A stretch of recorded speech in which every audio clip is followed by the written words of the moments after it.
তারেক রহমান দীর্ঘ 16 বছর আন্দোলন করে ফ্যাসিস্ট স্বৈরাচার দানবীয় সরকার মাফিয়া সরকার খুনি সরকার জালিম সরকারের পতন ঘটিয়ে বাংলাদেশে একটি মুক্ত পরিবেশ সৃষ্টি করেছেন।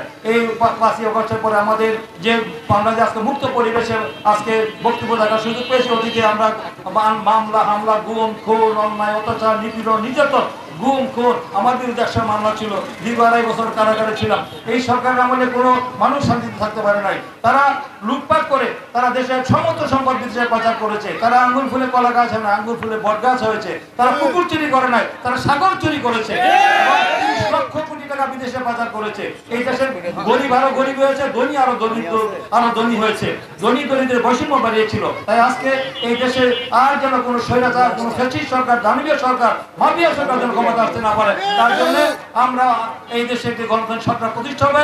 অন্তর্বর্তীকালীন সরকার ডক্টর মোহাম্মদ ইউনূস সরকারের অধীনে আগামী দিনে যে একটি লন্ডনে যে ঐতিহাসিক একটি বৈঠকের মধ্য দিয়ে যে 3 তারিখ নির্ধারিত 2026 ফেব্রুয়ারি প্রথম সপ্তাহে সেই নির্বাচন হবে একটি ঐতিহাসিক নির্বাচন। জীবনের সব আয়োজন এখানে একসাথে।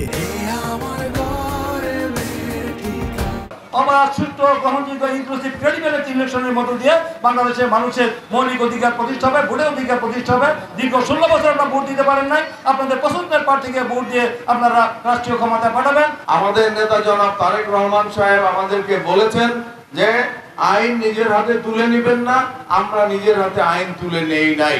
যারা অপরাধ করেছে তাদের বিচার হবে, ওই আদালতকে শক্তিশালী করা হবে, আদালতে ন্যায় বিচার প্রতিষ্ঠিত করা হবে এবং যারা অপরাধ করেছে তাদের বিচার ওই আদালতের মাধ্যমেই হবে। আমরা নিজেরা আমাদের হাতে আইন তুলে নিব না। আপনারাও নিশ্চয়ই এইটাই চান যে তাদের বিচার যেন হয় যারা দেশের সম্পদ লুটপাট করেছে, মানুষের সম্পদ লুটপাট করেছে এবং বিদেশে টাকা পাচার করেছে, দেশকে দিনে দিনে গরিব বানিয়ে ফেলেছে, দেশের মানুষকে গরিব বানিয়ে ফেলেছে, দেশের দারিদ্রতার হার যারা বাড়িয়ে দিয়েছে। আমরা এই সকল অপরাধীদের বিচার চাই এবং আমাদের নেতা জনাব তারেক রহমান সাহেব বলেছেন যারা যে মাত্রায় অপরাধ করেছে, যে ছোট অপরাধী তার ছোট বিচার হবে, যে বড় অপরাধী তার বড় বড় বিচার হবে।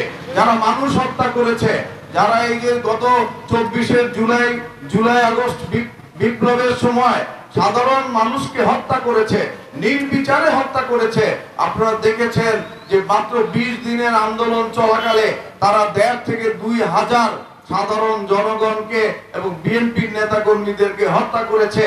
তাদের বিচার অবশ্যই আপনারা চান না? অবশ্যই আপনারা চান, সাধারণ মানুষ তাদের বিচার চায়। আমরাও বলেছি যে আমরা এই যাদের নির্দেশে এই হত্যাকাণ্ডগুলো হয়েছে অবশ্যই তাদের বিচার করতে হবে।